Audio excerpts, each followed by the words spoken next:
Gather round on a Thursday night in the Metaverse, feeling hype. Matthew and Rizzle, they're on the mic. Welcome to the WIP, hold on tight. Lightning strikes, the energy's high. With fam in the virtual sky. New speakers, new stories, don't be shy. Crypto knowledge, we're in the know. With fam, we break virtual walls. Hear thunder as the lightning twirls. Paradox behind the lens, making moves. Renegade on the audio, no time to lose. Show's got the afties, let the good times cruise. Show's got the afties, let the good times cruise.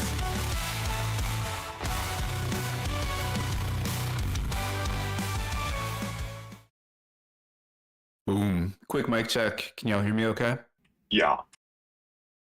Yeah. Thank you, Drago. Thank you, Easy. What up, y'all? It's Matthew, aka Nifty Time. We are back for the last WIP of February. Next week, ETH Denver is going to be a little break for us.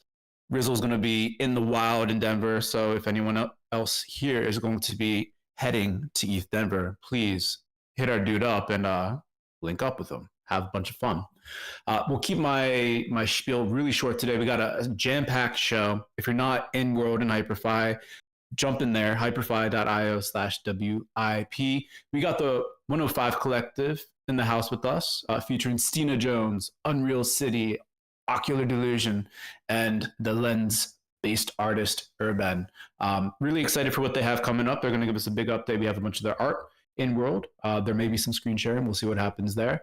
And then after that, we have a jam-packed curated tour of Hyperfy with the one and only Metaverse Rick. So buckle up for that. A whole bunch of in-world activity today.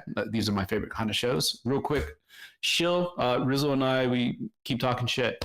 Talk shit about some shitcoin spawn song potential this week. Also released belatedly episode from last week on Tuesday. So got a little twofer for folks that are following us over on pods.media. Check that out. You dig it, mint it. We love it. We appreciate you. All that good stuff. All right. I'm going to shut my mouth up, speed things along. Rizzle, take the mic, get the hype train rolling. Let me get a mic check. Shit, is that You're good. Weird? Can you hear me? Yeah. A little bit in the veggie drawer, but I can hear you pretty good. All right, we're gonna try and get through this. I see Yolantis is gonna be out at ETH Denver. Hit me up if you're gonna be out at ETH Denver. I'll be there for a few days in the middle of the week, and I'm getting into some DCL dinner thingy or something like that. But that's like the only thing I'm really trying to get to. There's some other stuff, but really want to hang out with the people. So yeah, if you're gonna be out there, I want to do the things that you're doing. I don't, really care about most of the other stuff. So, yeah, hit me up. Yo, shout out Dragonade for holding it down. I'm gonna try and keep it short because I know we got a jam-packed thing here. So let's see. Links do you need to know about? Well, let's see. Some housekeeping. If you're listening to me and you don't know where we are, we're in the general channel of the Discord. That's where like all the links will be dropped. If you have a question for any of today's speakers, you can drop them in that general channel chat box and tag show at SHO, and he will relay questions to our speakers at the end of their speaking part. Yes, me. Not me. Show is saying me in the chat box. If you're there where you're supposed to be, you know what I'm talking about. If you're in Hyperfy, which you should be, we're all dancing on the bus. You can fly by double tapping spacebar. You can dance by typing /dance in the chat bar. There's a guest book up on the stage if you want to get to that before I drop the link in Discord.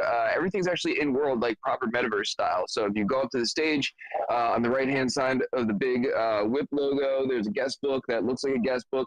And over on Fabiano's Purple House is the link, is the portal to where we'll be going with Metaverse Rick at some point, but don't go there now because otherwise you're going to get really confused and you're going to get lost and stuff. I'm just flexing that I set up all the in-world Metaverse stuff properly so you can do the things properly in-world. It's like good Metaverse karma. You can, follow the links in Discord. Anyway, I'm going to try and keep it short. I said that right. We're in Warpcast. We have our own channel. You need to be a member to post stuff there, which is really dumb, but it is a good bucket of content. I've been posting classic WIP videos and shit as I've been uploading them to the YouTube channel, so check that out. And if you want to be a member, I don't know, click on the thingy and we'll let you in. It's not a big deal, but it's just some dumb thing. So but we'd love for you to post stuff there, and yeah, good Metaverse karma. Let's see, we got the live footage is raw. What am I saying? Raw footage is live from last week, uploaded to the YouTube channel.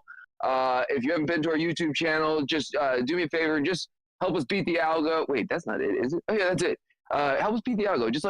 Just make a bunch of dummy accounts and subscribe and just click on all our shit and everything. You know how this works. It's all a dumb game and it doesn't even matter. Just click on our shit. We have a lot of good content. If you've been here before, you're probably on there a whole bunch of times. All right, if you've listened to me this long and you didn't make it to sign the guest book in world yet, I'm gonna drop the link here.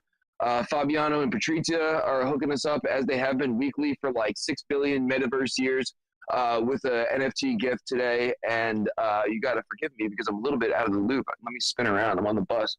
Oh shit, we've got this. I don't want to say what the wrong thing, what it is, but it's staring at us on the bus. So you're gonna get that.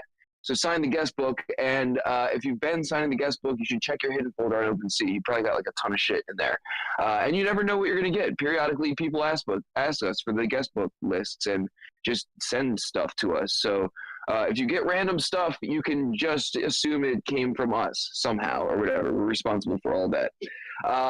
Definitely stick around towards the end for the group shot with Paradox. We're all gonna pile in world and try and corral everyone who got lost along the way.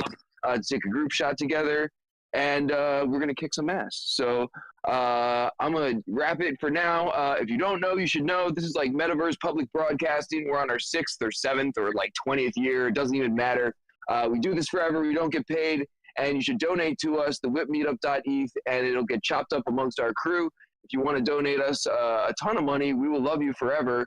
And if you want to donate us a ton of junk, we will still love you and we'll give it to our audience and think it's dope and give you a pound in the Metaverse or something for that. So give us your shit. We'll love you. We're the only ones doing it like this out here. Shout out to the crew who makes this happen week in and week out. Foxy Yoga, Easy Paradox Show, Dragonade, Connell with the Stowaway, Brookhawk the Chef, Fabiano, Patrizia, Fractillions, Johan, Matt, Metageist, and y'all, the audience. Thank you all so much for coming out.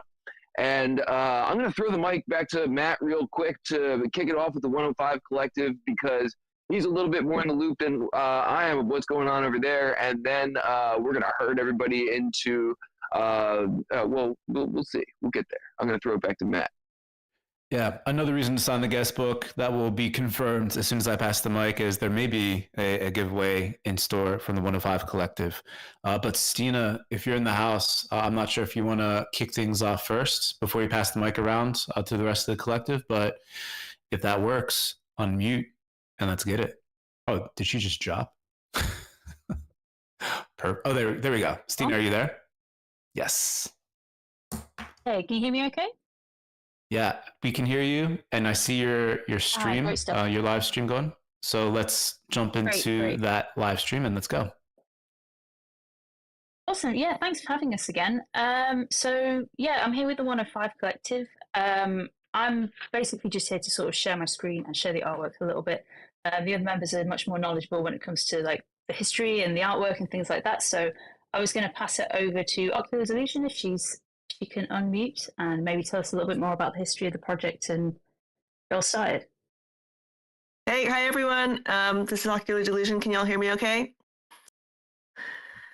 Loud and clear. All good.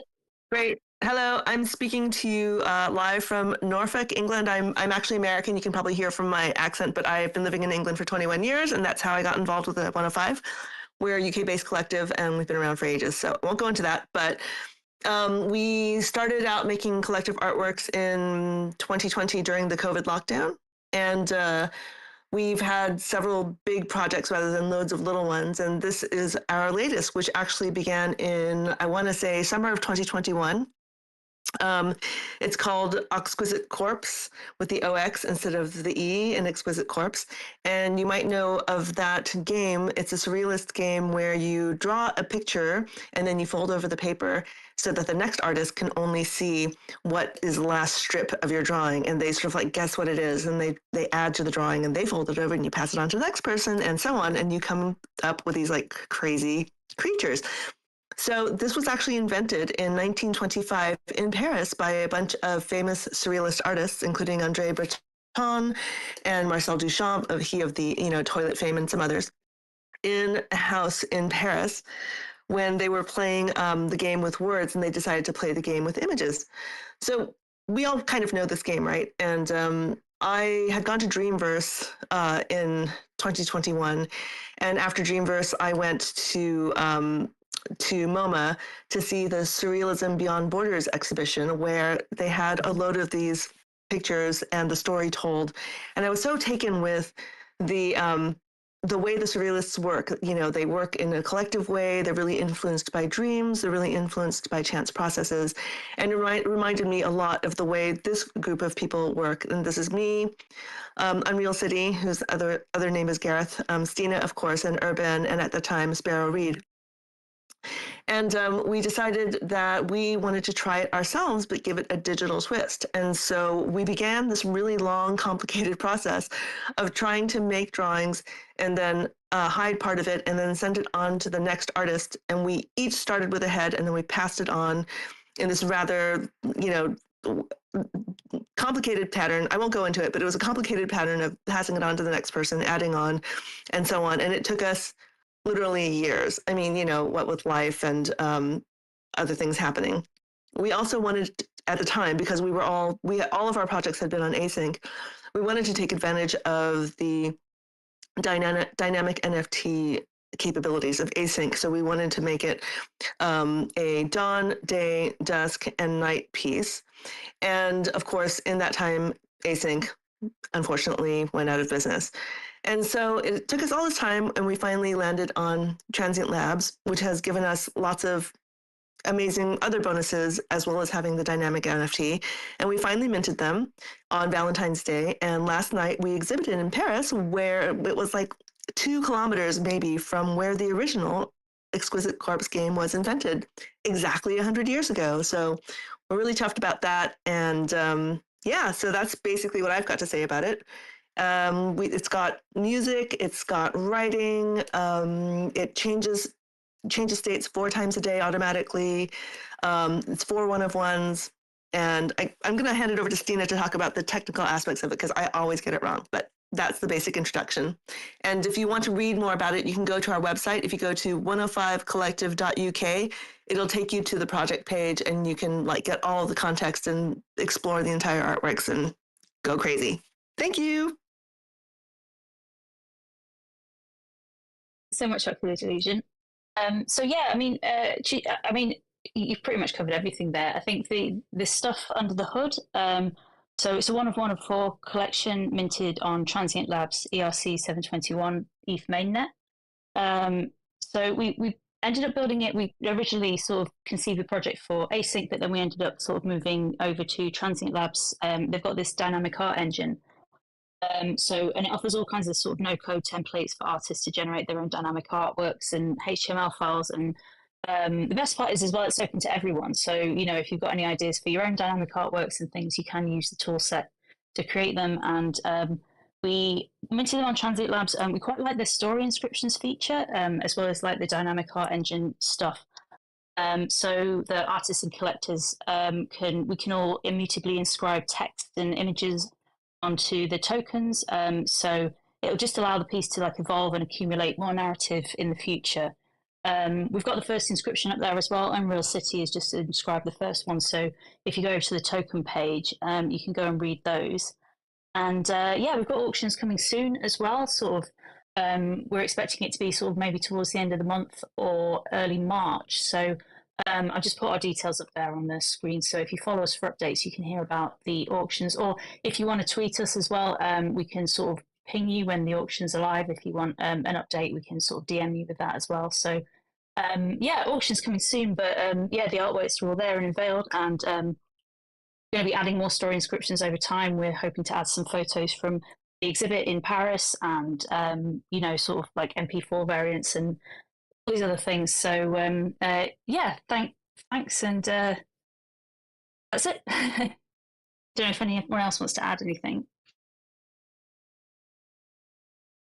Is Gareth able to get online at all? Gareth, can you say anything? It looks like he's not able to get on. But I just wanted to say, on top of the...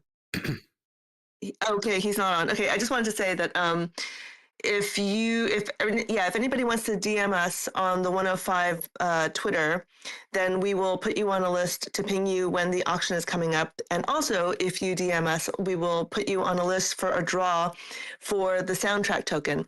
I write original music on synth-based apps for my artwork and others, and I tokenized that separately as an 1155 on Transient Labs, and it's a limited edition of 105, and some people have collected it already.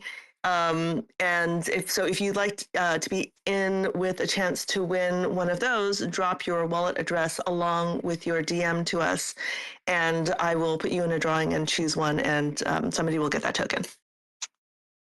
Yeah, and we can make your life a little bit easier with that. With the guest book, folks will be dropping their emails, their ETH addresses. So I was talking to Stina before this, we can shoot that over to you, and you can use that as that basis for like reach outs, and then also for the random drawing for the soundtrack token. It looks like perfect. Unreal Thank City. You. Yeah. It looks like Unreal City may have reattempted the audio situation. Unreal, do you want to try speaking real quick? Nothing yet. Well, keep trying to fix that. In the meantime, let's go to Q&A, because I know there's some questions from the audience. So show, whenever you're ready, hit the 105 Collective in the face with your questions. Hey y'all, what's going on? Hi. So this is a very, very talented group of individuals. I'm curious, I don't really want to say what brought you all together, but what's your overall goal?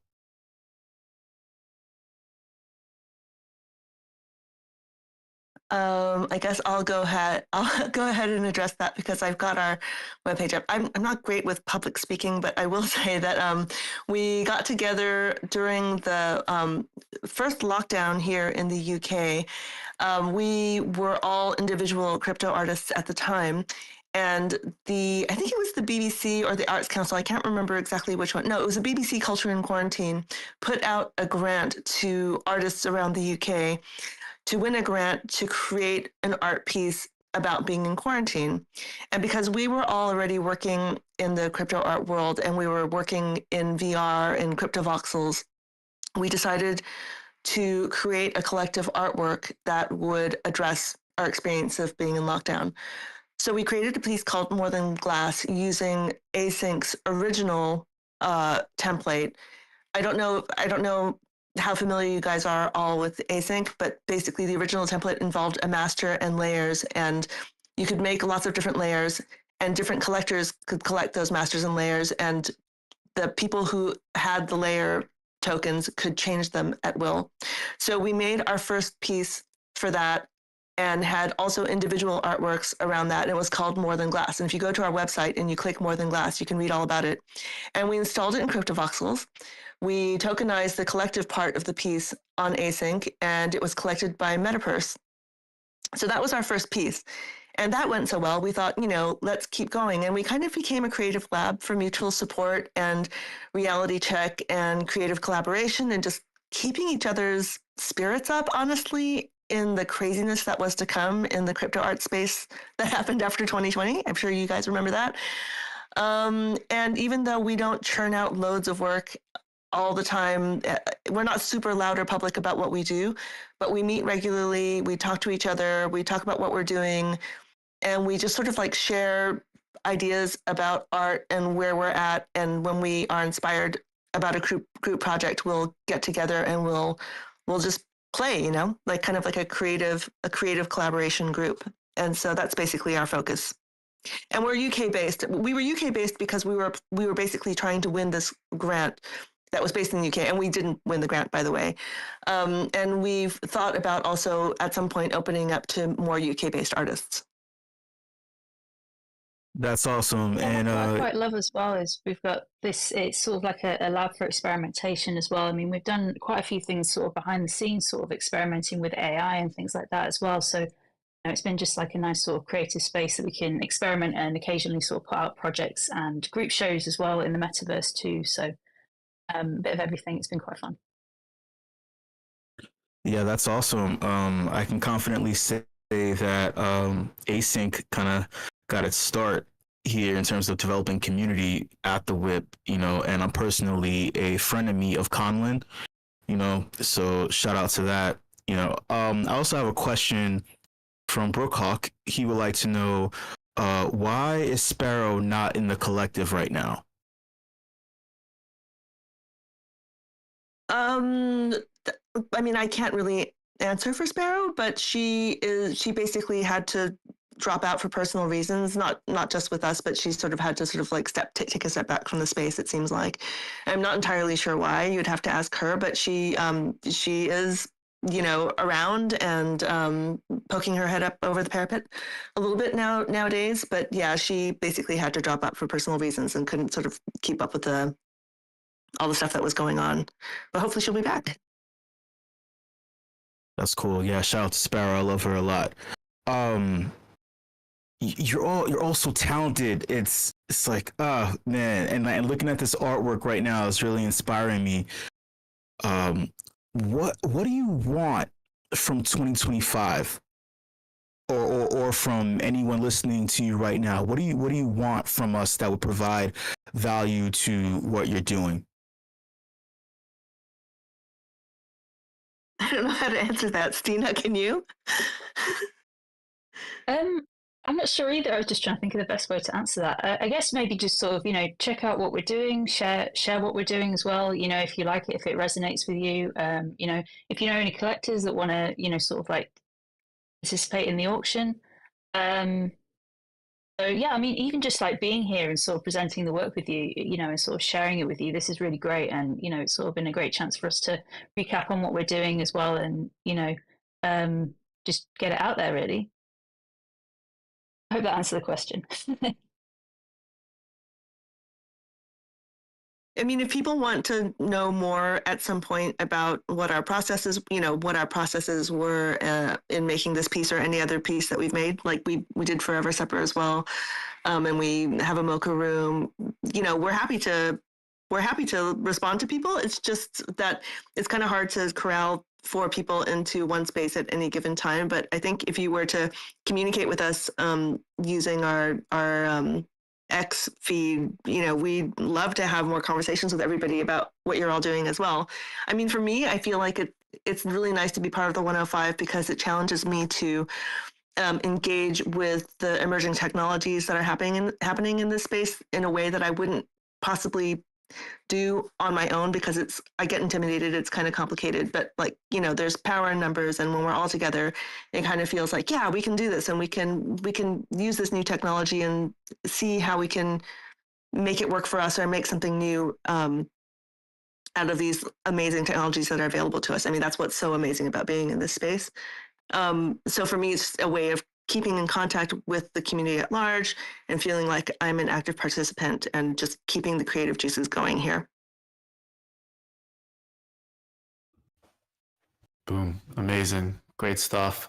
If anyone else has any other questions, Rizzle had a last minute question. Would you be open to organizing a meeting to coordinate some sort of official 105 WIP collab? Sounds amazing. Yeah. Yeah. All right. Let's get on that. That'd be done. Yeah. And then big shout out to the 105 Collective, everyone here. I know she's not here right now, but everyone, especially that was around in the early days. Sparrow, I think, lives in our minds and hearts rent free. She was a huge reason why the space has developed such a beating heartbeat. That's been powering everything through, even though she's not here in the chat right now. I'm sure everyone's thinking about her and we're sending her all the good vibes. So with that, Stina, Ocular, Unreal, if you couldn't get the mic unmuted, and then shout out Urban. Thank you all for presenting. Really looking forward to when the auctions kick off. We'll be already set the alert for the Twitter account, so make sure everyone else does that so you follow along with all the other announcements. And with that, let's segue to the second part of the show with Metaverse Rick. Rizzo, do you want to segue there, or Metaverse Rick, if you're in the audience, unmute and just let us know where to go, what to do. I'll make the handoff here, but I know Metaverse Rick wanted to do some screen sharing. So if you're listening to me and you're in the general channel looking at stuff, hop into the voice channel, and when Metaverse Rick is ready to do his screen sharing, just click on his name so you can see what's going on. And I believe we're going to get some Hyperfy V2 alpha and then transition into a world. But I'm really just going to pass it over to him and let him do whatever the hell he wants to do. And if you have questions for him, drop them in the chat box for show, as we've been doing, and we'll relay them to the end. And this should be fun. So MetaRick, man, we've never like officially done a thing together, I don't believe, but we should have for a while now. So love to see where you're cooking up, man.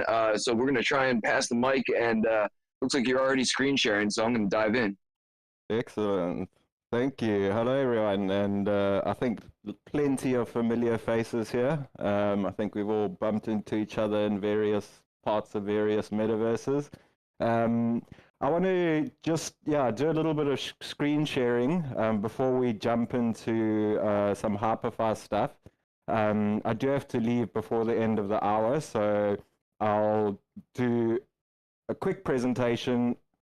I think we'll go to the old Hyperfy world, and then we'll jump to the very much work in progress. As you all know, the Hyperfy 2 is very new.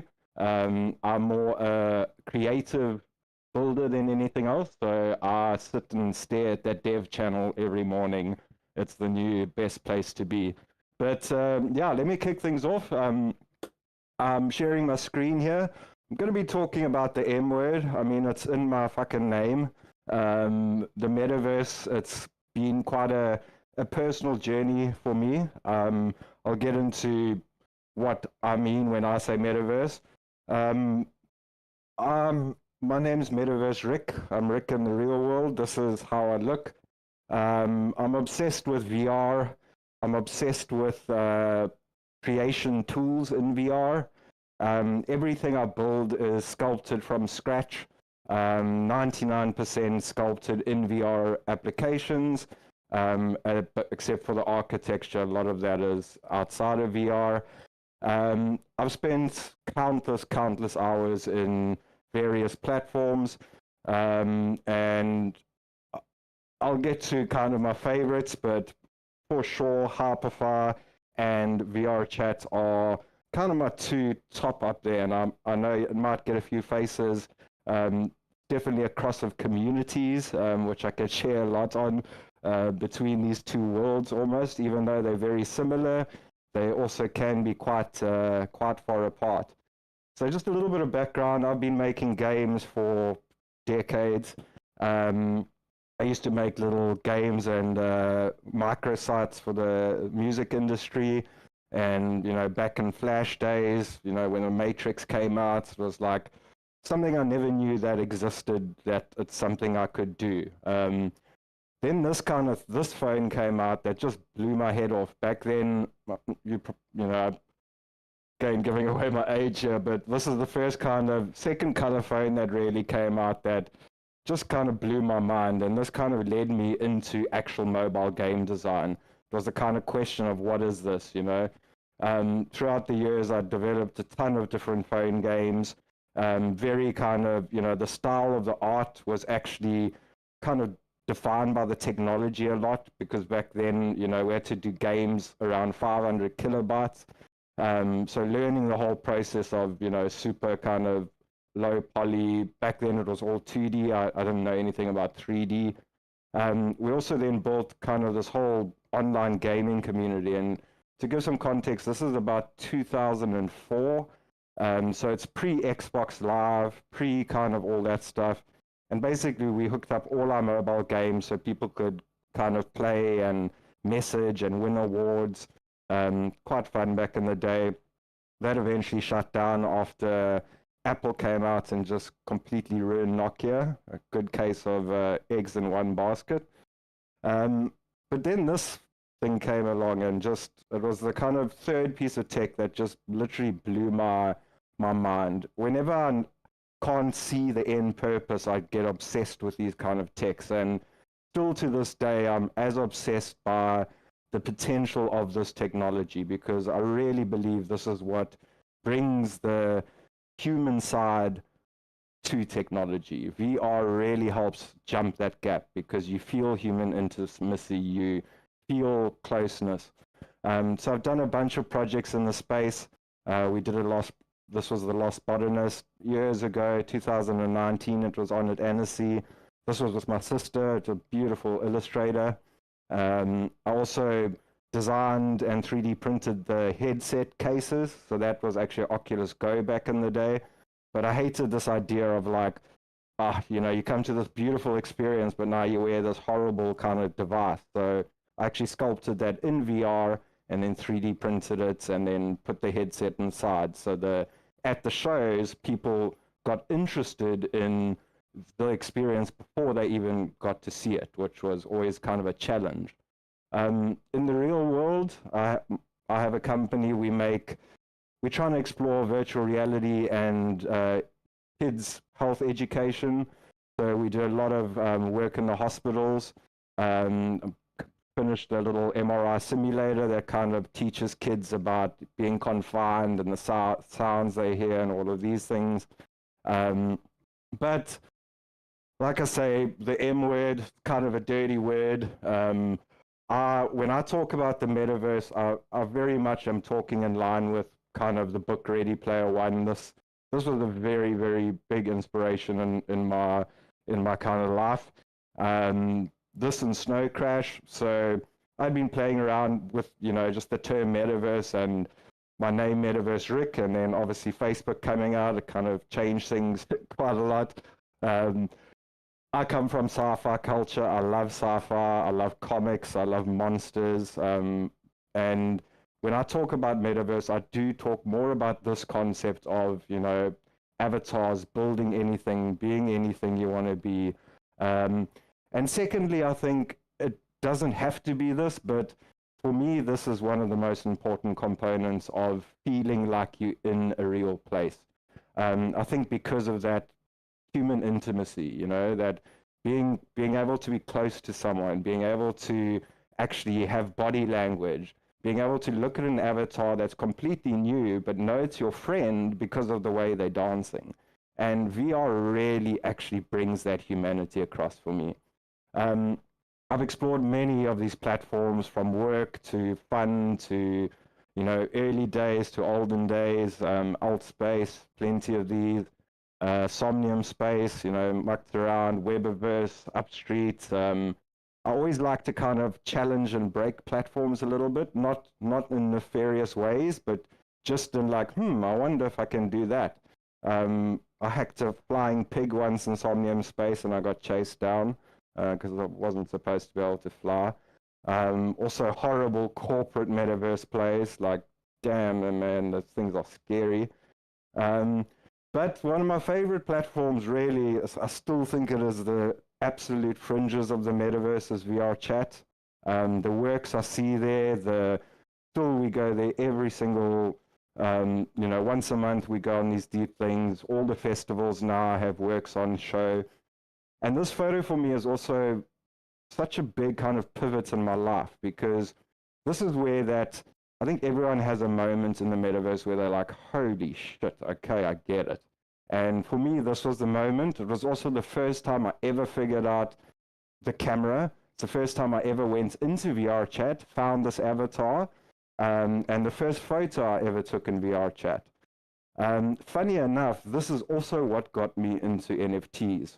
I was so blown away by this concept of the metaverse that I got obsessed with wearing this little skull avatar, and eventually that led me down the journey of crypto avatars, and that's actually the first NFT I ever purchased, and still I would say one of my favorite NFTs I own is Skull. Now you're probably all like, VR chat, it's full of crazy kids, and yep, it's true, but digging behind the curtain like any platform, spending enough time in any platform, once you see behind the curtain, it took a good friend of mine, another Unity dev, to show me a world that was similar to what he knew I liked. And that's when I had my moment of like, oh shit, it's not VR chat, it's multiplayer Unity. So I got super obsessed. I have been for many years in there. I've built my own kind of world. I call it a civilization from the metaverse called Uncanny Alley. It's more a sandbox for myself to test and explore technology. Again, everything I do, I don't like to kit bash unless it's my own assets. So everything is sculpted from scratch. And Uncanny Alley it's also like a diary. It's a current state of the metaverse. So I've built a whole ton of these over the years.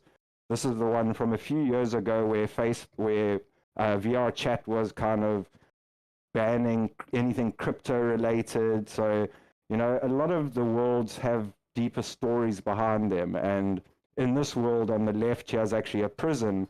If you arrive on Quest Standalone, you end up in this prison and you can't actually get out.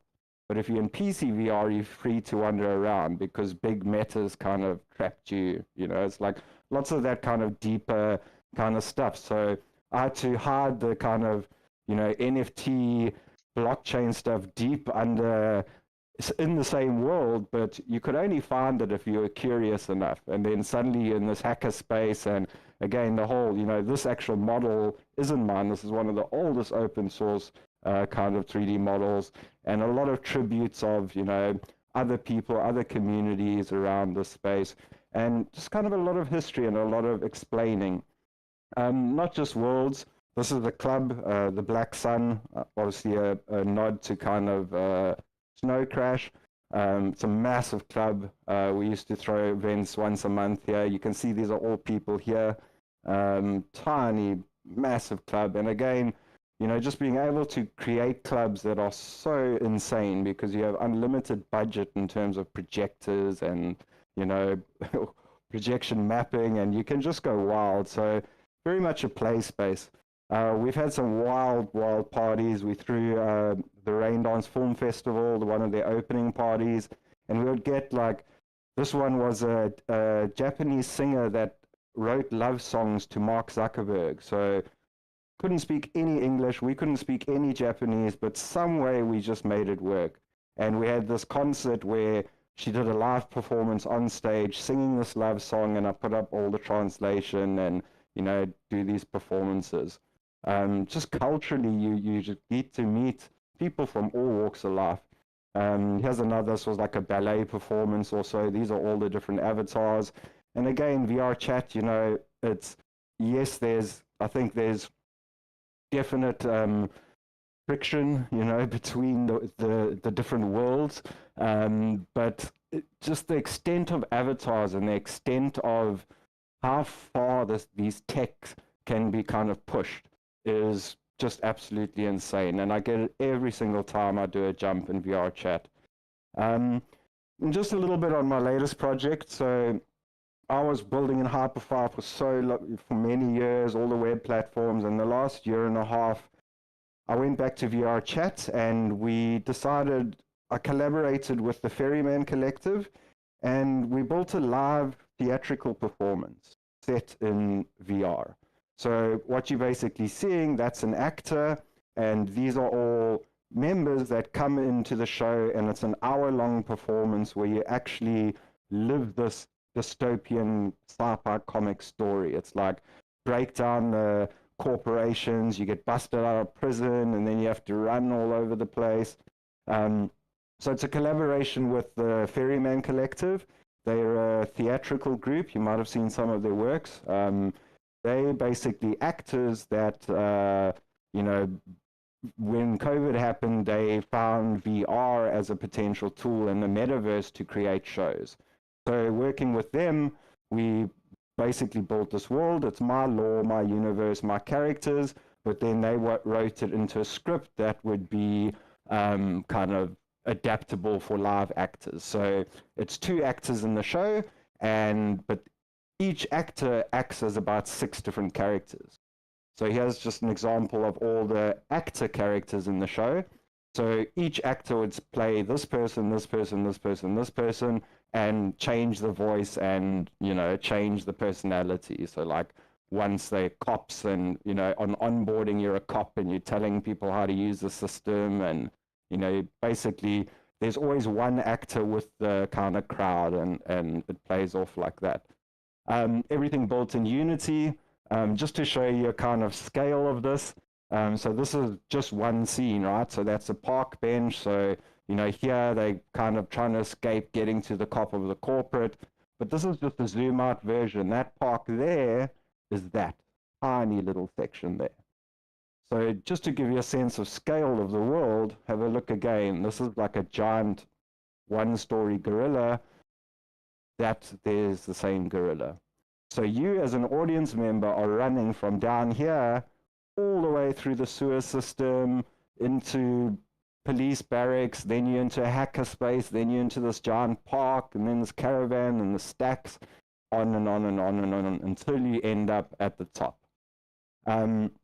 So just to show you a little bit of kind of screenshots. So this is from the show, so this is the actor again, audience members. This is one of the hackers, Sloan, who kind of helps save the day. You as the audience member are also participating very much. You don't have to, you can be passive, but a lot of people get really involved. For example, the actor here you arrive and the one actor is kind of atomed a robot and they kind of knocked out, and you come with these defibrillators that you have to find and bring the robot back to life. So it's kind of a living the adventure kind of experience. Lots of different scenes. You arrive at Ava's caravan, and also this entire thing worked on Quest as well. So it was both PC VR and Quest, and that was totally by design because a lot of these actors don't have gaming rigs. It's not part of their life. They'll never own a gaming rig, but they do have a Quest. So enabling actors to act from anywhere in the world and just giving them a Quest lets them do that. So this is kind of an example of the final scene. Here's the actor. Now all the prisoners have managed to swap avatars because the cops were chasing them, and they arrive at kind of Commissioner Toole's office. But so many scenes of like hiding out and avoiding the cops and things like that. At one point, everyone's alone. They run through the city. I love light baking. All my worlds are, I'm completely obsessed with kind of making things look kind of good. Again, just a shot. Here's quite often both actors will be in the same room. So he has one actor, he has the other actor in the hackerspace with all the audience members.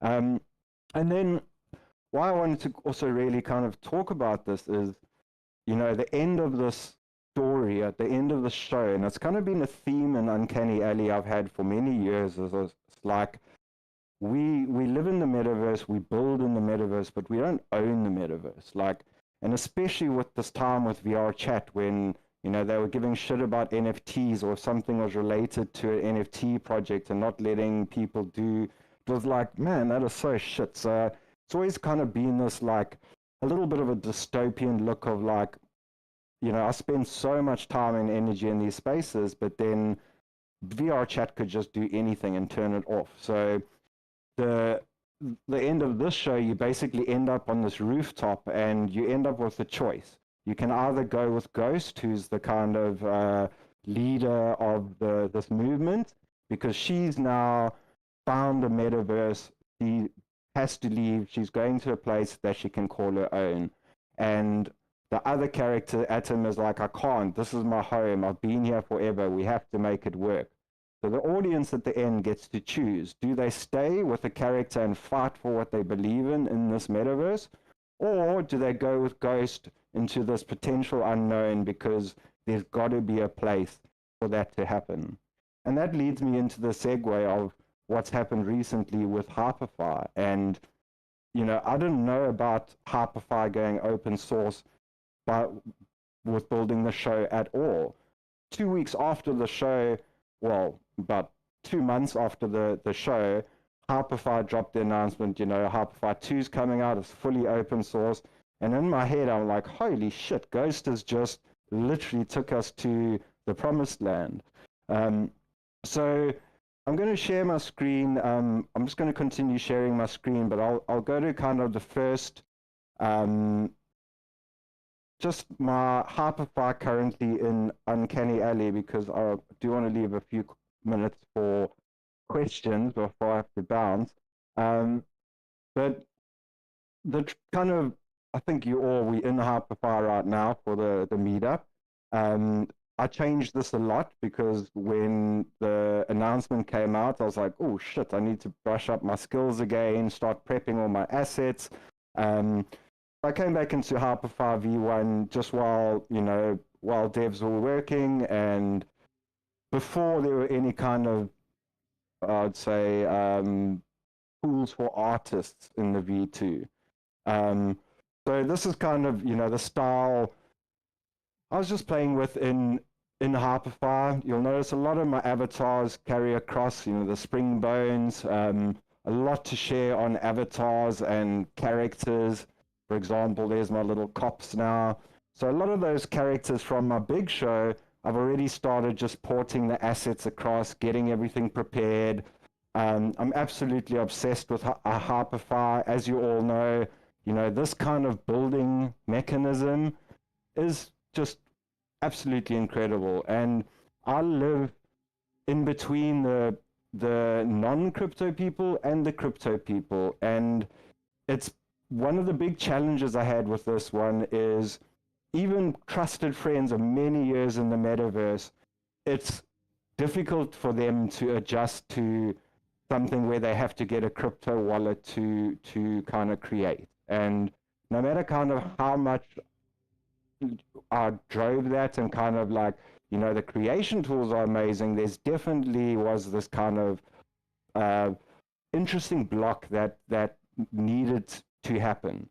So I won't spend too much time in here, but I had plenty of different worlds in this one as well. What you're actually seeing here is the background. You can see, like, how did I do a background? That's actually a 360 video I got that's mapped.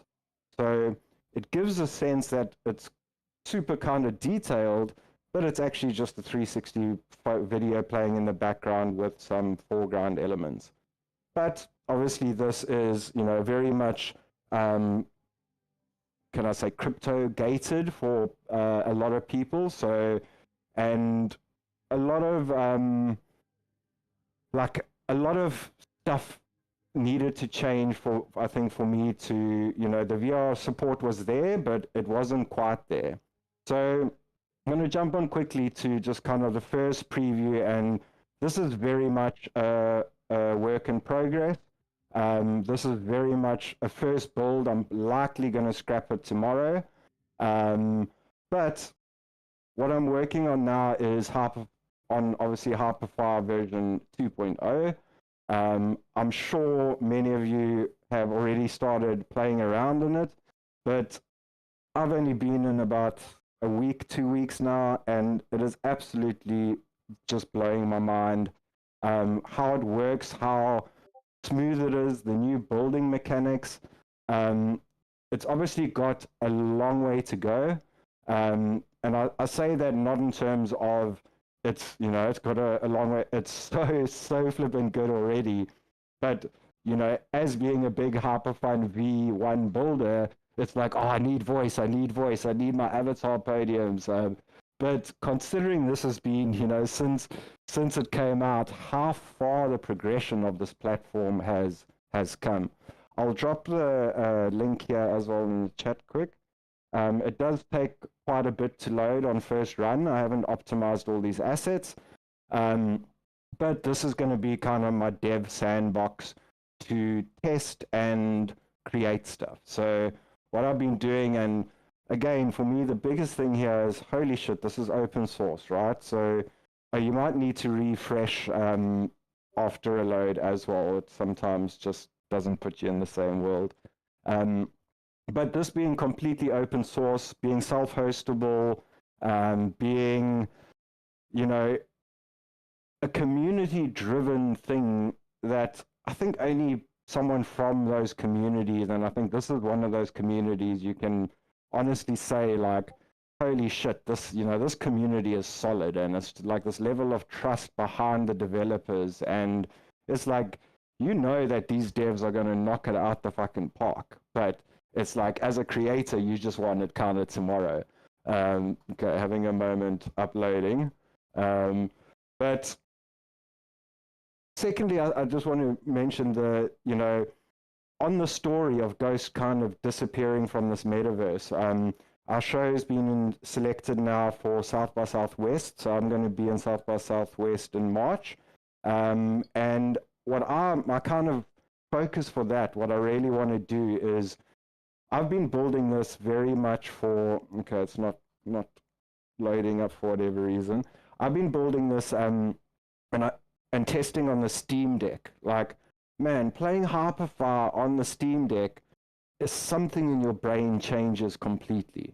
You put the little world on the Steam Deck, and suddenly you've got a game. It's like, my partner, she's, I've been building worlds for years, and she's probably been in 3 times, to be honest, and it's been hard to get it in. I showed her the Steam Deck, and she literally took it from my hands, and she started running around, and was like, oh, is this your world? Like, super cute, but it's like, holy shit, my brain was like, wait a second, what just happened? I've been doing this for so long, but just because of the form factor change, here's someone that's not technical at all, that's now suddenly building on top of this, now experiencing this platform. So yeah, alpha's gone down, but that's fine. I am actually going to stop there because I do have to bounce in 10 minutes, just to see if there are any kind of specific questions. That link, that's where I hang out most of the time. I used to do a ton of workshops once a week, and I will be bringing those back again. It's a lot more around the non-traditional way of creation. I really believe, there's a whole bunch of artists out there that don't know how to learn Blender because it's not the most creative tool. But you can give someone, if someone knows how to draw pen on paper, you can chuck a VR headset on them and they can sculpt. And that for me is freaking amazing. So that's me waffling. Lovely to meet you all. And yeah, any questions, please fire away. Dude, I'm going to throw the mic over to Show. We got a bunch of questions rolling in. But MetaRick, man, I got to say, this feels like we've been introduced to a family member that we didn't know we had, that is like a really close family member, like a, brother, or like a something like real close. It's insane, the overlap here that we all have. And dude, I think I speak for everyone. I'm just going to speak for everyone, man.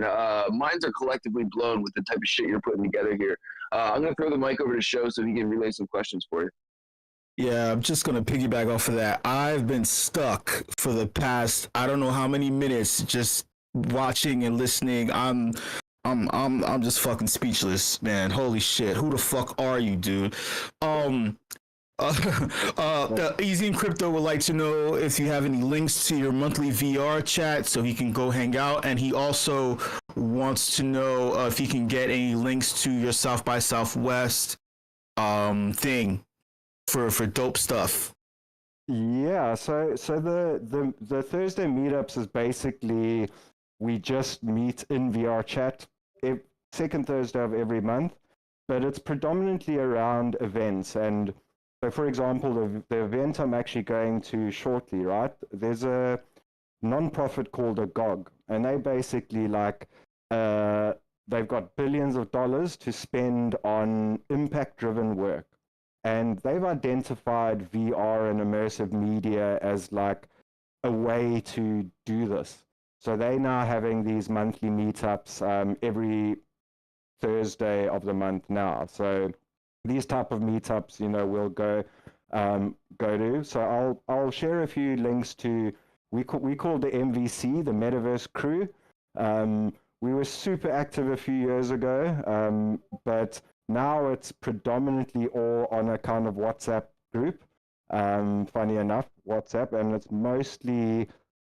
And I've been pretty. I'm sure it's similar to this community. Back then, when the whole meta word suddenly became LinkedIn's coolest word, we had so many people and drifters trying to like jump on and, like, so it was quite controlled almost, we were like, okay, you have to kind of really be a metaverse person and come to events and hang out. And so I'll share links to the Twitter and things like that. South by Southwest. So I'll share the link on this channel afterwards. There's definitely a link to the show. We've got a floor space there of about I think it's about 20 square foot, and about 5 VR headsets. So I'd love to meet anyone that's going to be there from this community. Absolutely, please give me a shout. I'd love to meet up. First time in the States as well, so looking forward to it. That's awesome. Rizzo would like to know, what are you doing 3 p.m. Eastern Time, Thursdays from this point forward, and why will that be attending the WIP, like you're doing right now? Sorry, say that again? Rizzo would like to know if you're free to permanently come here every single Thursday at 3 p.m. Eastern. Yeah. So it's pretty late. So I'm generally not actually up this late, but I'm definitely, like you say, it kind of feels like a family you just found. So I'll 100% try and make these meetups more often. 100%. That's cool. Paradox would like to know, what's the max audience members for the adventure show, and how can we attend the show? Yeah, that's a good question, and it's worth. So initially we were like, cool, 20 people can come at a show at a time, but it becomes like herding cats. Like, absolutely, something happens as soon as you have more than 6 people, it suddenly becomes a little bit chaotic. So they actually limit it, and South by Southwest, because it's a physical show, even though it's in VR, it's actually physical. They only have four audience stations. So you have to actually book, I believe, at South by Southwest for the show, and then you could have a time slot. And because it's a live performance, right, these actors are literally acting in real time. So it's all very much like book your ticket slot, arrive at a time, and there'll be 4 South by Southwest, only 4 people can attend at a time, but they're going to have, I think, 4 shows a day. Because even though there's only 2 actors, we have about 10 actors that swap between all of the actors, basically. That's cool. And lastly, this is from Metageist, someone who we all believe might jive with you here. I mean, there's many people who would jive with you here, but he would like to know, what are the limitations when it comes to video skybox on Hyperfy? So currently, the biggest limitation, I mean, the biggest limitation is always internet with that kind of stuff, right? So how I've set up my Hyperfy world is it's using a stream, a .m83u, whatever it is, and that's pulling in an adaptive quality stream. So if your internet's a bit sucky, it's going to look really shit. And the problem with that, same in VR chat or wherever, is your customer, your user, doesn't know that restriction. They just like, oh, that's a shitty video. Also, I stopped, like, I only did this video stuff like while I was waiting for Hyperfy 2 to get to a point where I could start drag and dropping. So I didn't explore it that much. I didn't explore it in stereo. That was the next thing to try and accomplish.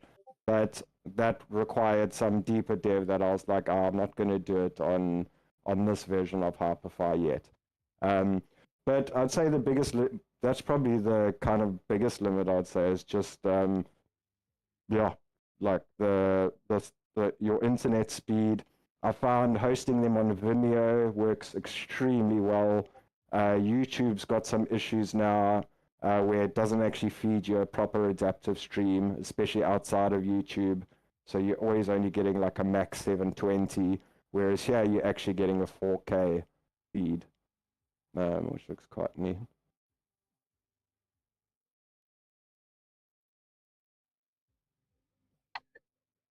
Any other questions? MetaRick, man, I know you had to go at the top of the hour and want to be respectful of your time and just really, really appreciate you swinging by and blowing all of our collective minds. If people have a question for MetaRick, he's here. So ping him. And, dude, we got to get you back on, man. We'd love to do a deep dive into one of these places with you, especially when it's V2 is set up for performance and we get a whole bunch of bodies up in here.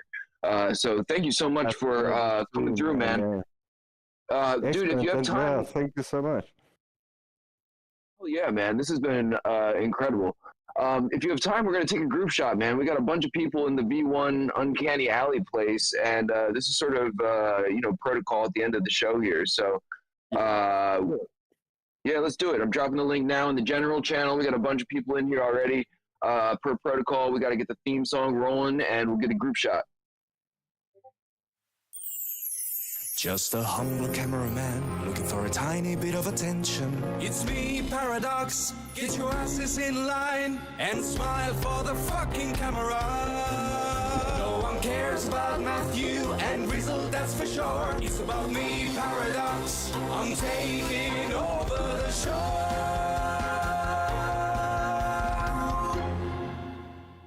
Alrighty, cool.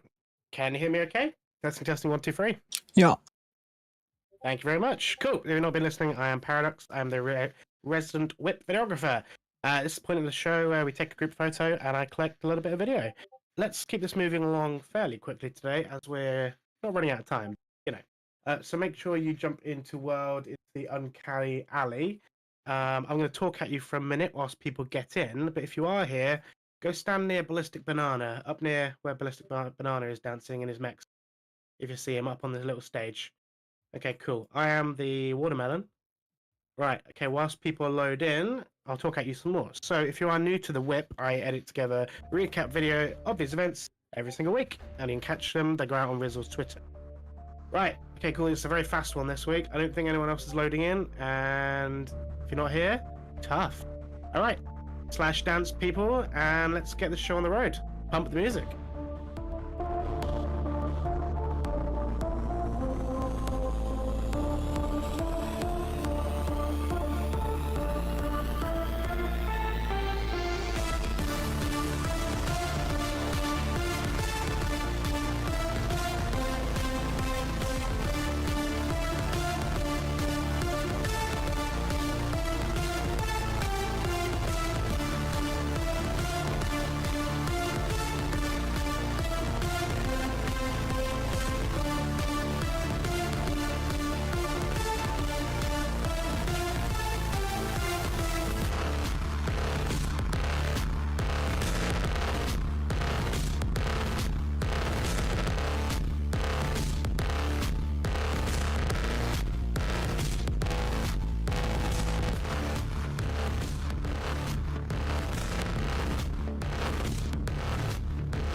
Beautiful.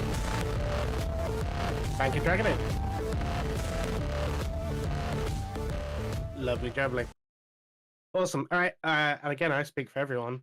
This was amazing. Thank you very much, MetaRick. Right, that's everything from me this week. I'll catch you all in 2 weeks because we're not here next week. Paradox out. Yo, thank you, Paradox. Big shout out to it feels like we had 2 whips crammed into one in exchange for taking off next week. Big shout out to the 105 Collective showing out in force. Stina, Ocular Delusion. We see Gareth out there. We know Gareth from like way back in the day, and everyone who couldn't unmute. Appreciate y'all's contributions for many years now, and the art that you are putting out there. And damn, MetaRick just like showed up and slayed. So, yo, we will be back in 2 weeks. If you're out in East Denver, come find a Wild Rizzle or slide into my DMs. Would love to hang out with you and do something. I don't know, whatever people do out in East Denver. I haven't been there in a couple of years, but should be dope to be in the mix. I'm going to throw the mic over to Matt to see if I missed anything. And I'm also going to drop the link to the guest book. So if you weren't paying attention or if you didn't sign that earlier, here's your chance to get that and giveaway from Fabiano Patrizia for this week. So, and also possibly a 105 Collective giveaway or raffle or something like that. So sign the guest book. I just dropped the link in the general channel. And Matt, dude, bring it home, man. Dude, +1 to everything that you said. Everyone that's going to be at ETH Denver, make sure you hit up Rizzle. God, MetaRick, that portion of it, still mind blown. Echoing what Sho was saying earlier, I'm still fucking dumbfounded. Dropped so much on us. So excited for V2.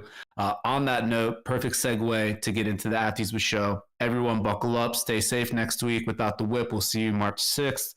Elated Pixel, Cryptovoxel, tour journey, pilgrimage, if you will, is on deck. And with that, peace. See y'all later. Wait, is this thing on?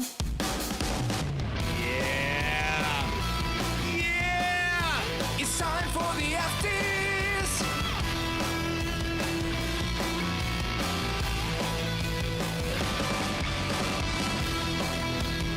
Hot takes, opinions, thoughts. Let's go! Hey, what's up, y'all? How's my audio? 2x2 or 5x5? Yes. Thank you, friends and family. Hey, if you're brand new to this, just know that this is the portion of the event where there's a lot of heavy and hot opinions and heavy and hot breath coming across your speakers. So like adjust your headphones, adjust your volume. Actually, I may not even lead in with screaming because I'm just blown the hell away from that. From actually both presenters. Shout out to both presenters. No, they didn't pay me to say this, but like heavy hitters all around. For real. That's one hell of a presentation for us going into this next week. That's gonna be off because we're gonna be well represented at ETH Denver. But yo, WIP fam, what the fuck is up? I'm sure you already know. If you don't know, you will know by the end of this live speaking tour that only lasts a couple of minutes, but it feels like it lasts for days on end.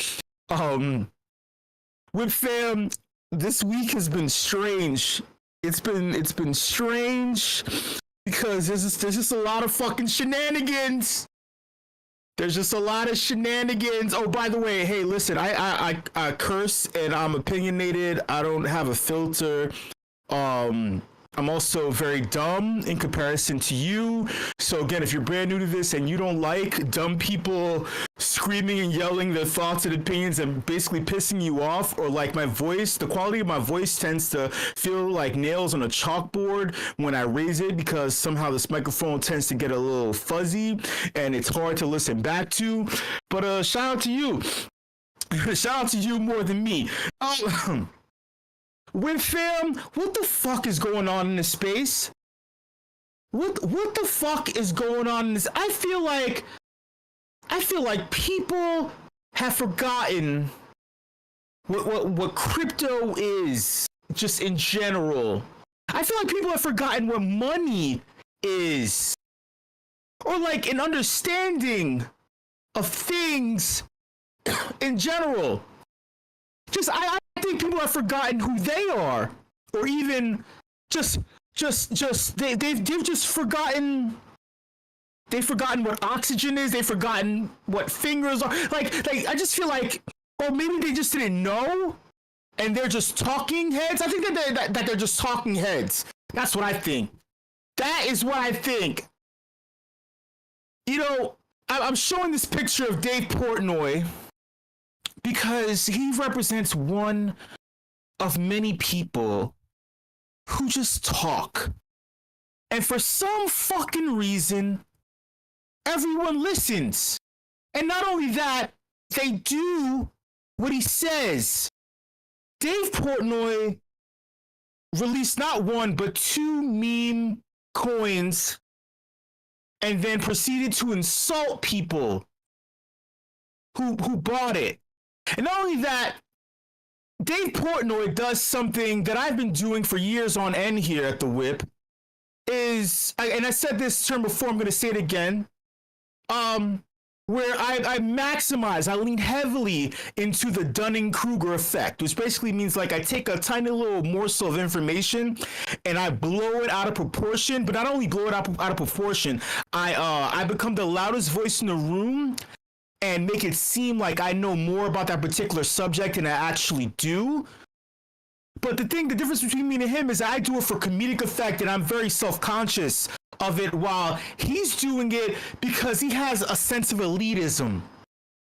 He looks down on the crypto space. He thinks he's better than the crypto space. Not only that, he's not the only one. There are many people who feel the same way. There are many people who have amassed millions in Web 2, and then look at this space and think it's a fucking joke and think that you, me, and MetaRick are dumbasses.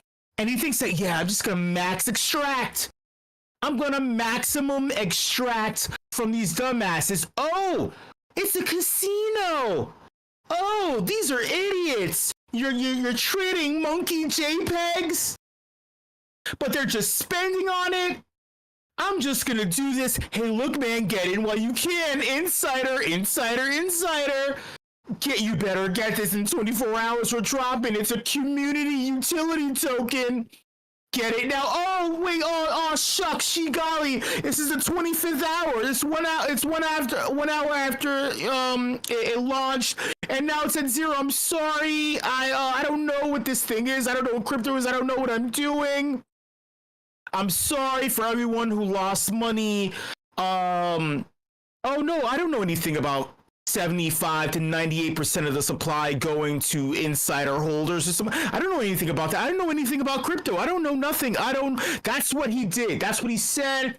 He said continuously that he doesn't know anything about crypto and he plays stupid, but yet we know stupid in this space. We all know stupid.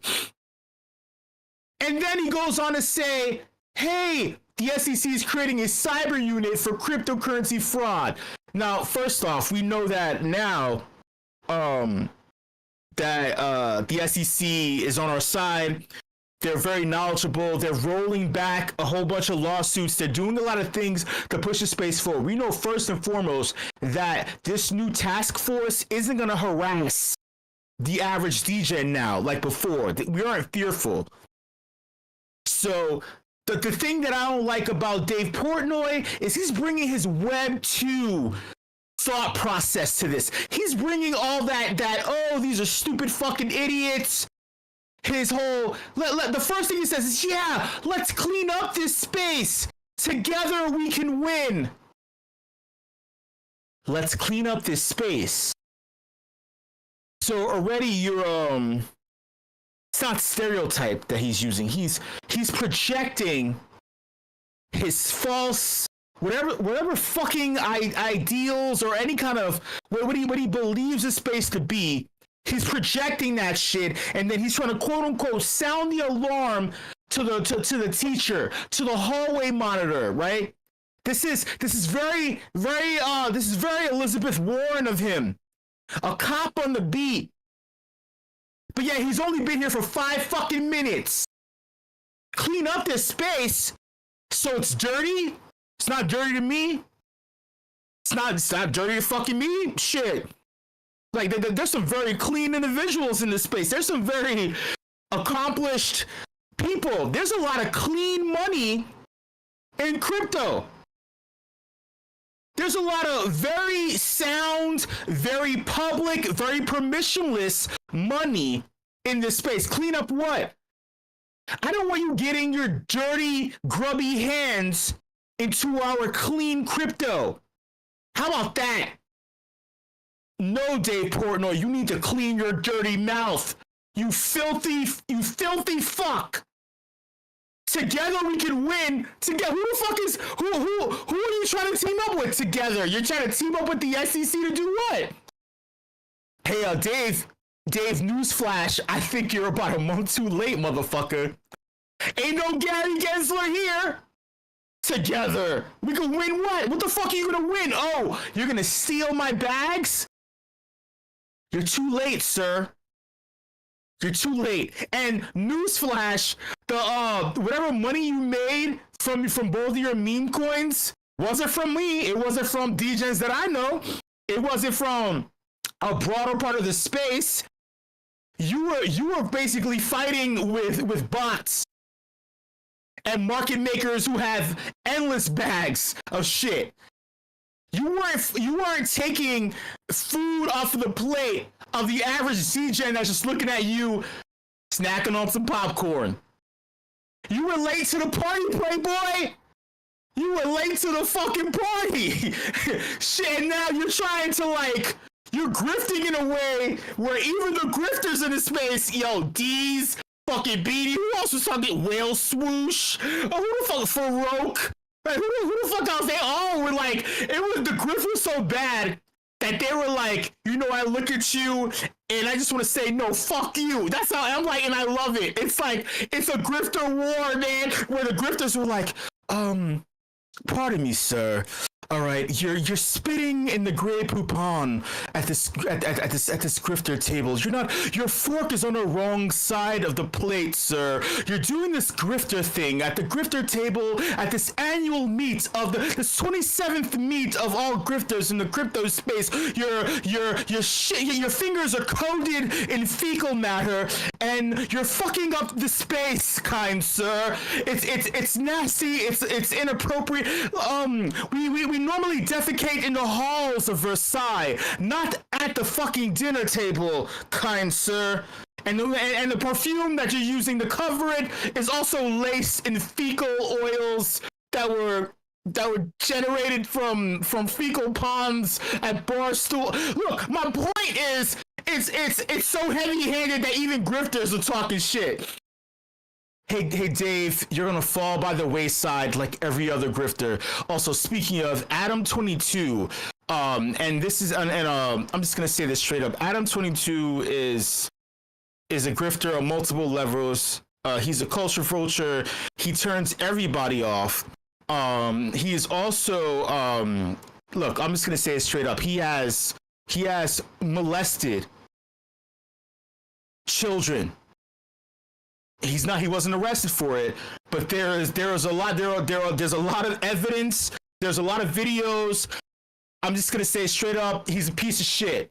And yet he believes that he's better than this space because he's a degenerate gambler in a way where he's an idiot and he thinks that he's a strategist. And again, this idea that these people think that they are smarter than a MetaRick. That they're smarter than a MetaGeist. That they have that they can sit their asses down and stare at a screen and generate magic. These people need to take in order to do something as opposed to build in the space. And I'm no longer offended. I just sit back and I watch. I just sit back to the point where look at me tweeting this. This is finally me sharing my own tweets because to the point where Twitter, by the way, keeps sending me messages saying, look, man, your tweets are getting 10,000 impressions, but it's not showing on your tweets. I'm like, why are you not showing my impressions on my tweet? Said, why are they not getting the fucking engagement? That if you're saying I'm getting this engagement, why is it not being reflected? If it's And then they're like, dude, you need to get verified in order for it to be opened up. Well, I'm like, no, fuck you. I'm not paying $8 a fucking month and KYC myself in order to get social attention, to get to be respected by grifters, so I can no, so I can be cajoled and whatever the fuck. Like, anyway, look at my tweet in regards to another talking head who says pump.fun is a cancer for crypto. And then there was another tweet where somebody else said meme coins are killing the space, or like they're destroying what we I just keep disagreeing, because this is a pregnant pause for dramatic effect, by the way. Nothing happened. This is just a pregnant pause. If you know me well, you know that I love pregnant pauses. Sometimes they're followed up by screaming and yelling. I'm not going to scream. I like to lower my voice too for dramatic effect in order for it to pierce the veil, to get past the fecal covered, encrusted, dirty nailed fingers of a Dave Portnoy and the fecal encrusted cheeks of Adam 22 and the light. Like,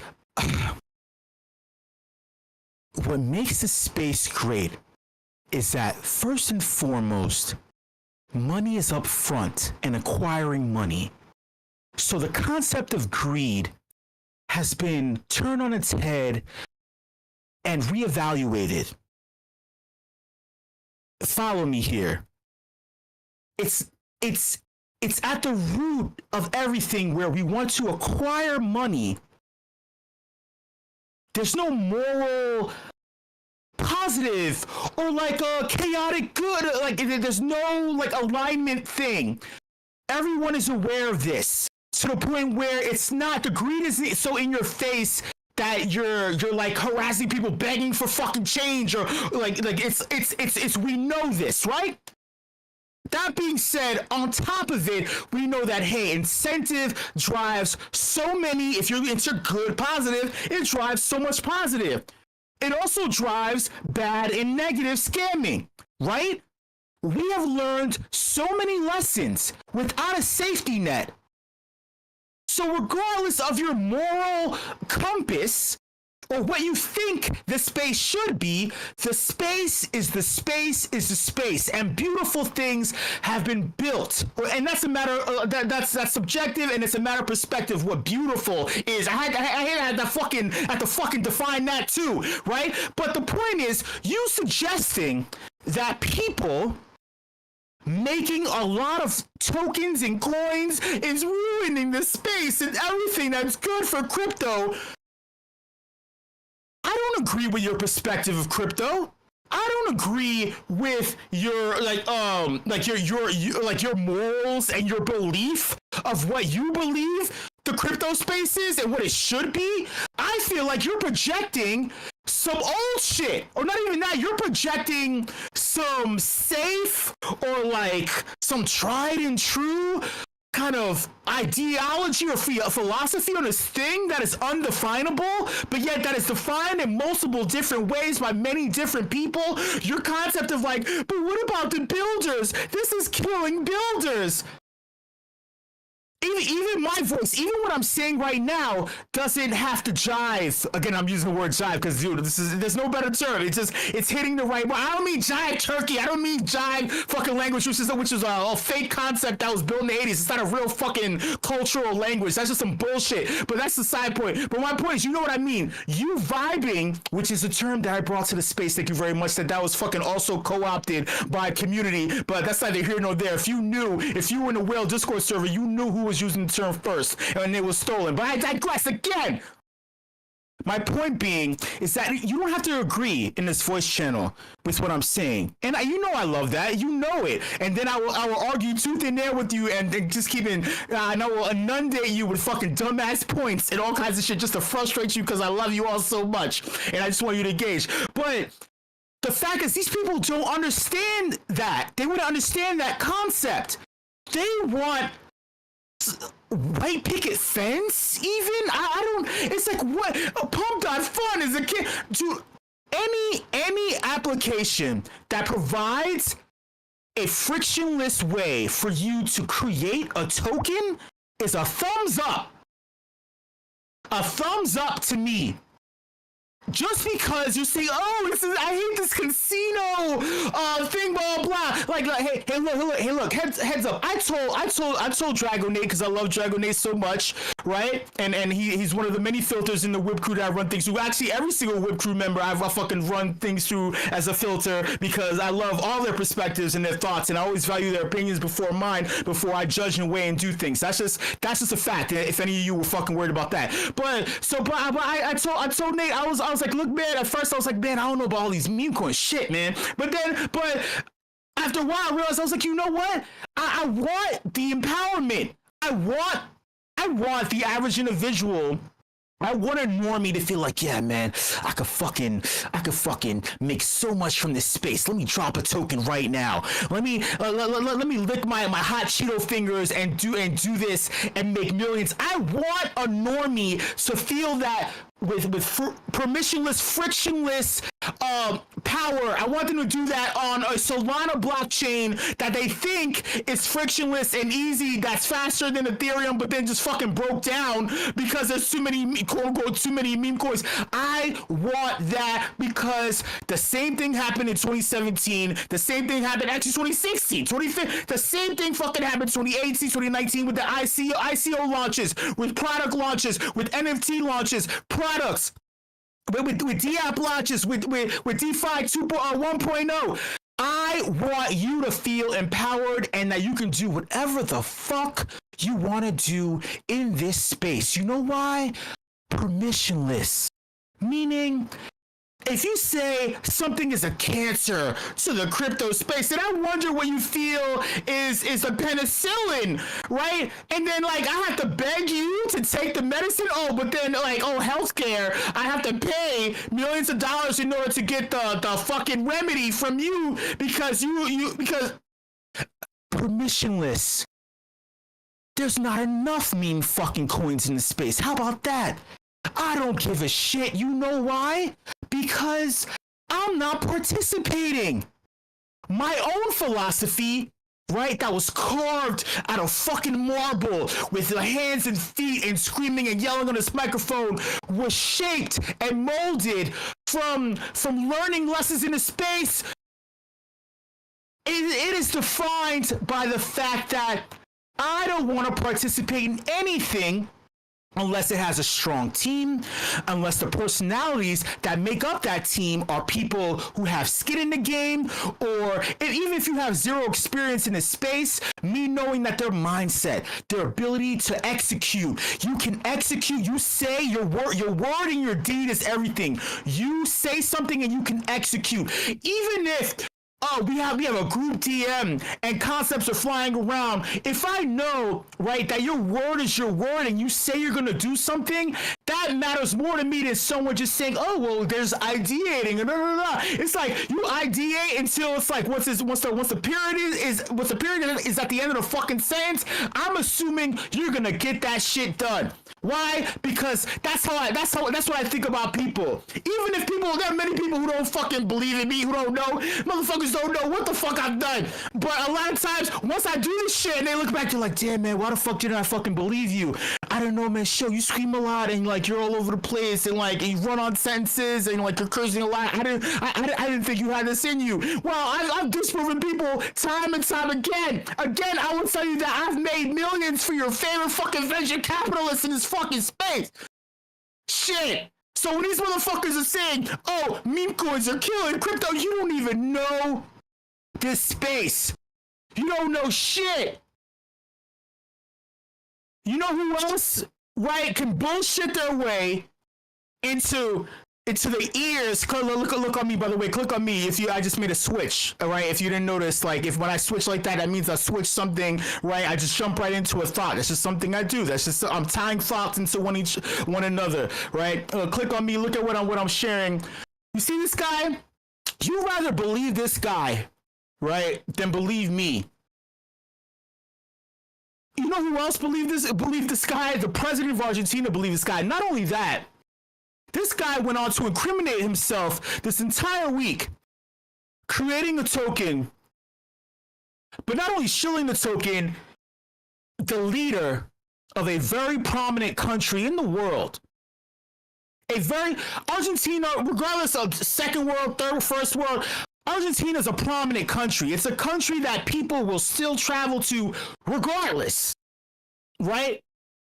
This individual not only went on CoffeeZilla, but he also just let out a video that just started incriminating everything he's doing. You would believe this individual and say this is the face of crypto. This individual was bribing the president of Argentina's sister in order to get perks. I don't know what the fucking perks were. Maybe he's into Argentinian women. Maybe he's into Argentinian men.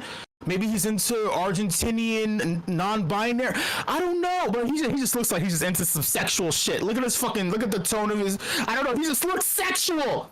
You rather listen to this sexual being, right, than me, or like a MetaRick with years of experience.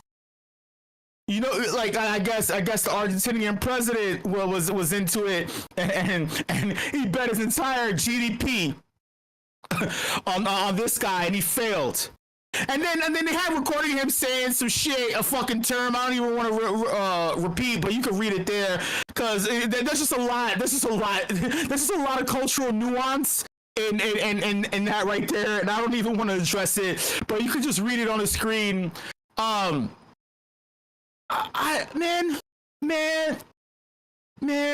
don't know, man. I don't know. You know what else I don't know?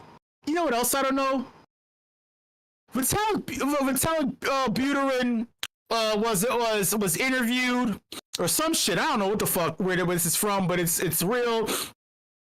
Vitalik said, "Of course, perhaps the most disappointing thing for me recently was when someone said that Ethereum is bad and intolerant because we don't respect the quote-unquote casinos on the blockchain enough, and other chains are happy to accept any application, so they are better.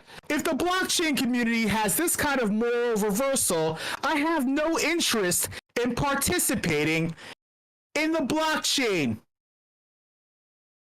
I don't even want to read the rest. Laura Shin of Unchained Podcast. Shout out to Laura. She's been like engaging with my tweets anytime I tweet at her, which is cool. But also she's incentivized by Kaito and Yaps too. So that's probably the reason. See what happens, y'all? See what happens? Like, women pay attention to you when you pay them. You see that? They notice you then. Prominent women will engage with you. You show the money. They're like, oh, you're so handsome. You're like the Hayden guy, co-creator of Libra. Oh, look, but seriously though, Laura Shin's book, The Cryptopians, which I keep thinking I want to buy off of Amazon or try to find it for free on the internet, whatever, as a PDF, but I'm scared to click links. But she shared an excerpt where she talked where Vitalik was having issues. I keep saying this over and over again, but he's had issues with the founders of Ethereum, and the director of Ethereum Foundation, who had fake energy towards him, but was like an asshole behind the scenes. And he had to learn how to deal with that socially. And then he installed Aya because he trusted Aya more. Like he really trusted Aya because her disposition, or like the previous director, I forgot her first name, but her name's Ming. Her last name is Ming. And this is the same woman who greased the wheels out in China, which is why Ethereum was adopted by the Chinese before even Americans first, and then it kind of trickled about the world. But anyway, that's not a hit on there. The point is, Aya Miyaguchi was jived with him more. Vibed with him more than Ming, and then Ming threatened him with seat votes. Anyway, the point is, the current state of Ethereum is the way it is because of Vitalik. It was so violent behind the scenes that he needed it to be peaceful and stagnant because it was safer to control that way. And he's kind of against people looking to make money off of the space. And this whole thing is starting to come out more and more. I don't want a token or whatever or protocol where like the founders are insanely greedy. It's like that's too far on the spectrum, right? I kind of want something that kind of floats in and about where like your interests are aligned with many things. It's like, hey man, you want your protocol to succeed. One, because you created it. I'm assuming you created it. You want this thing to succeed in whatever your goal was. You have multiple goals, whatever. But two, also like the incentive, the monetary incentive fuels the success of this thing, not just by getting a lot of money, but also like expanding crypto as a whole, making other things happen, things that we love. I want to see a Hyperfy V3. I want to do fun shit. I want it to enrich me in more than one way. Yeah, put money in my pocket, but also enrich my hunger for creativity, enrich my need to hang out with the homies on Thursdays and shit. You know, like, but it seems like Vitalik wants it to be very stagnant, which explains a lot. It explains a lot. And then because he hated DeFi, he said it. And then now they're embracing DeFi. Literally, the Ethereum, there's their new whatever thing, Theory Eyes or some shit they're marketing on now. The Ethereum Foundation's marketing now. Just released a tweet championing DeFi apps now, literally a few days ago. And I'm like, man, you motherfuckers should have did this shit a long time ago. And now he's shitting on casino tokens. Basically talking about meme coins, but yeah, you were just trying to lay some groundwork for Doge with Elon Musk literally 2 years ago, trying to provide a pathway for success for the Doge coin itself. Dude, Vitalik, you're tone deaf, man. You're tone deaf. And I'm gonna say something really hard and tough right now too. Vitalik, you aren't the only autistic individual in the crypto space. There are many autistic people at various degrees. And this is tough. I'm going to be honest, right? I'm not saying that he leans on that, but I don't want other people using that as an excuse for certain things that are happening in the space. You know? So, like, because some people are trying to, they're throwing all kinds of things at Vitalik that are mean, but also on the upside, they're supporting certain things that aren't beneficial. It's very tone deaf that you're not supporting this thing that you made, but then you're assuming that like you want things to happen that you can make happen. These are things within your wheelhouse. These are things within your wheelhouse. You built this thing, man. You had intention. You built this incredible thing. You got it this far. I assume you want things to happen. All right. And y'all, again, like don't get me wrong. I didn't say that as like there's no bashing here. I want to make things very clear that other people have tried to use that on both sides as like as an attack, but also to support certain things, excusing away things that are not happening. You know? Thank you, Easy. Exactly. Because, but not even that. It's like the feelings are just like these blog posts that are aimless, that go nowhere, and then like this. But also secretly, we know that he's heavy-handed because of the threats that happened in the past. There's a lot here. There's a lot here. You can't shit on Solana or shit on like you can't champion ZK Snarks. Sharding. You can't support all these things, but then not explaining why L2s aren't working. There's just a lot, man. Vitalik is tone deaf. I don't know. It's tone deaf. It doesn't make sense. All right, I'm conscious of the time. Yo, I'm gonna go through one set of things very quickly. For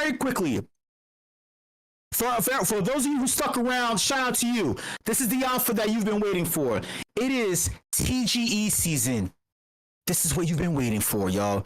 You stuck through my tirade and my thoughts that you hate, my opinions, whatever. It is TGE season. TGE. It's funny, right? That the term is coming up a lot. Because a lot of times if you type airdrop into a Twitter, you get inundated with fucking tweets, scammer tweets, and like links and whatever.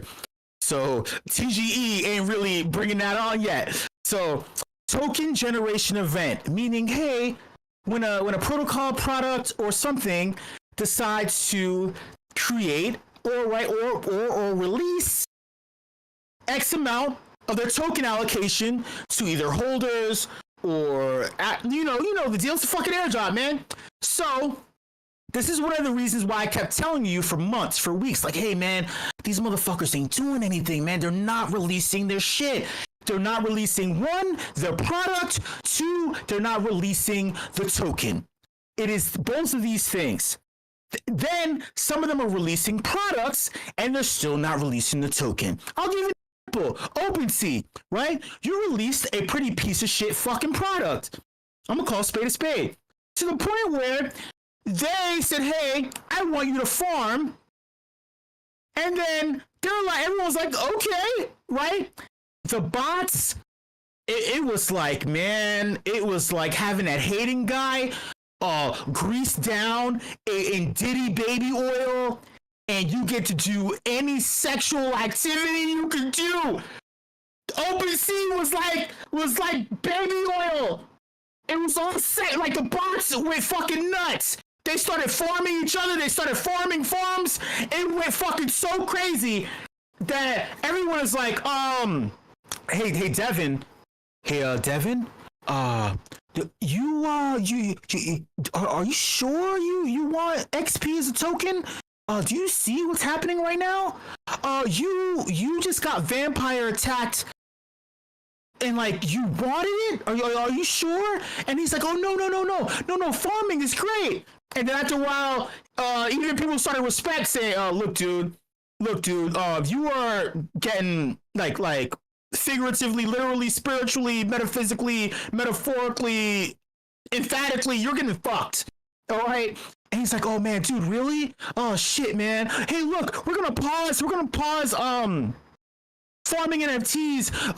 Better yet, we're only gonna we're gonna award holders for more than like 3 months. If you hold it for 3 months, then you get the farm. That like arbitrary and stupid. This is so stupid. All you had to do was release the fucking retro token. And not only that, the product is terrible. Like, man, oh my God. These delays are arbitrary and dumb. There are many projects that have delayed, right? But I have to give some credit, right?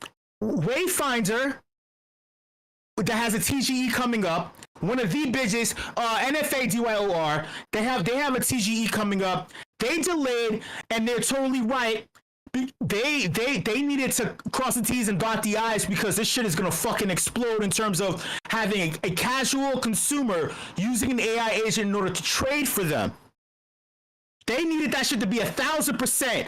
Right, and I respect it. Even though I'm pissed because I just want the shit to fucking drop. It's a boring ass February, right? I'm sick of fucking waiting, right? They had to do what they had to do. Prompt is the TGE. It's shit. And NFADYOR. These are one of the ones I'm waiting for. Oh my God. Open Rona just dropped. They also said that they were gonna allocate Rona to a lot of fucking people. They were releasing more. They haven't said anything about it yet. Shout out to the WIP crew. Actually, shout out to Nate first for bringing it to everyone's attention, and I just kind of piggyback because I wanted attention. I wanted fucking attention. The former creators of Roll, social tokens, the biggest fucking thing back in the day. They went on to create an L2, and they're rewarding all role users and anyone who ever held a social token through them. They're rewarding them with a TGE, right? They released their product. They have a suite of fucking products. They didn't pay me. I'm just telling them what it is. And also be careful of any links. Please don't click any links in general. They have a TGE. There's a rumored release date. I don't fucking know. This is TGE season. Rumble Kongs just released their product yesterday. Their brand new app. Right? They have a TGE that's rumored to be next week. Oh my God, I'm trying to think of all the TGEs. Oh, yo, Mocha has a TGE. They said they're gonna release more of their token. Oh my God, I could keep firing off. I'm trying to think of all of them. I'm trying to think. Oh, Kaito Yaps was today. Kaito just went out today, and then they started tracking who was selling. And this is the biggest thing. People started complaining. They said, "Oh my God, Oh my god, so they had a token, they released their token, and then people started selling. This is a travesty. This is so ridiculous. A token is a token is a token. The amount of attention, the amount of onboarding, the amount of marketing that releasing a token brings is greater than over the long run than someone dumping the token immediately. And some dumped it, Swoosh, who else? They fucking dumped the token, but it brought attention to Yaps and Kaito still. There's so many TGEs popping off. There's a lot more I can't even fucking think about. But all I'm gonna say is this: please be careful of clicking any links. Keep your eyes open. Oh god, Runiverse has a TGE. Oh my god, there's a lot. Please be careful. Keep your eyes open. God damn it. Much love, man. I couldn't even tie that shit back. Just look, man, it's CGE season. We're gonna see the floodgates. There's a lot of projects. No, for real. But seriously, there's a lot of projects out there that have been delaying throughout the winter, and then they continue to delay it over the past couple of months. It's like prairie dogging. It should come out the hole. They need to fucking release. It's time. It's go time. Either the products are gonna come first, or if they're smart, product and token gets released at the same time in order to increase marketing. They gotta fucking do this. They all gotta do this. So keep your eyes open. There's a lot that's popping off. Oh, they also talk about Pump Fund might have one. There's just a lot, man. So just keep your eyes open. Please do your own diligence. CYOR NFA, and much love. I'll see you later.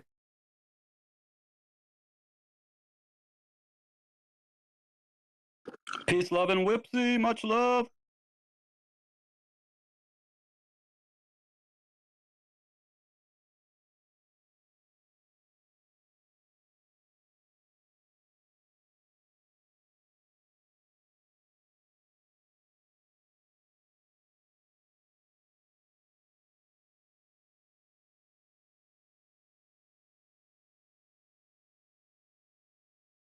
I would love for everyone shooting.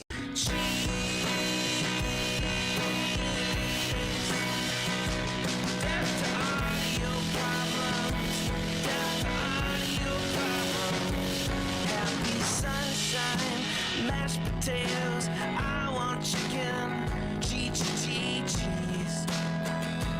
Fuck yes. Oh cheese, cheese, cheese, this is awesome, awesome, Sweet dreams are made of cheese, pizza's good too, I like where this is going, yeah. Fuck yes, cheese, kill the audio bombs with fire. Death to audio problems, lactose intolerant people, I am so sorry. Give me that shit. Give me that shit.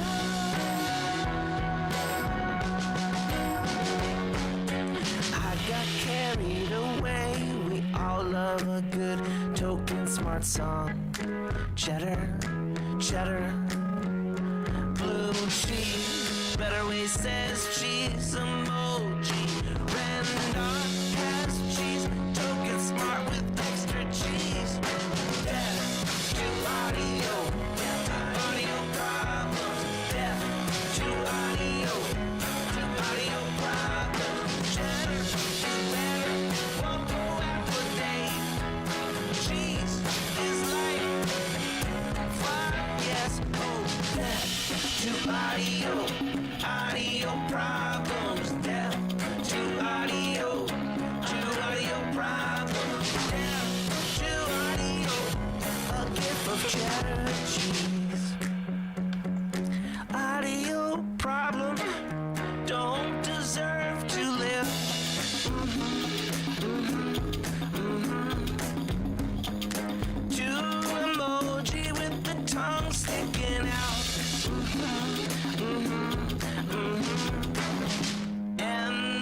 Teller and Gruyere. That almost rhymes. Cheddar is money given now. Spend some of your cheddar on that, please. Rizzle says death to audio problems. Rizzle says death to audio. Rizzle says death to audio problems. Rizzle says death to audio.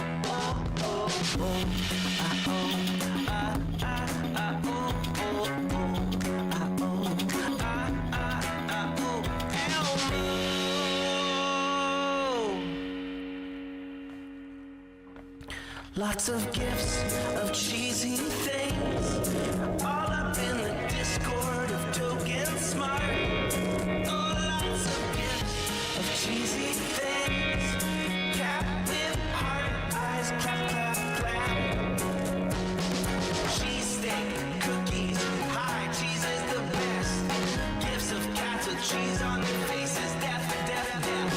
The only thing we love more than cheese is gifts. The only thing is fondue. Rizzle says death to audio problems. Rizzle says death to audio. Milk, cheese is life. Audio problems, cheese is life. Oh yeah. Yay, the little kitten says LOL. And Elmo's on fire, and Ernie's got condoms on his ears, so fire, so fire. Death to audio, death to audio, LMAO. Give me cheese, oh give me death to audio, death to audio. Vibe check. Vibe check, death to high ping. I want some lemonade, make cheese great again. Condoms on the ears, that's what it looked like to me. Oh, death to audio problems, to audio, death to audio problems, to audio. I'm vibing, make cheese lemonade. When life gives you rotten cheese, you make cheese lemonade. So much cheese and some sriracha, some cheese and some sriracha. Me vibing big time when Rizzle coins. You make nachos, you make nachos. Love the song so dope, stuff that cheese in your face. Stuff that cheese in your face with jalapeno. With jalapeno. In your face, cheese whiz.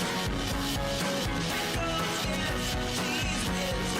In your face, I said death to audio, to audio, oh death to audio, to audio, oh death to audio, to audio.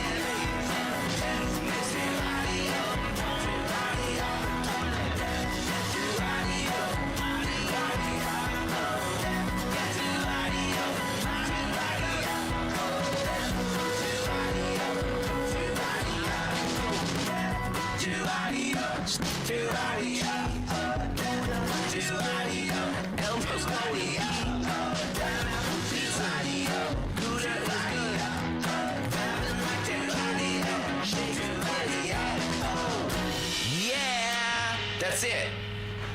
Oh my lord. Whew. I have to turn on the fan.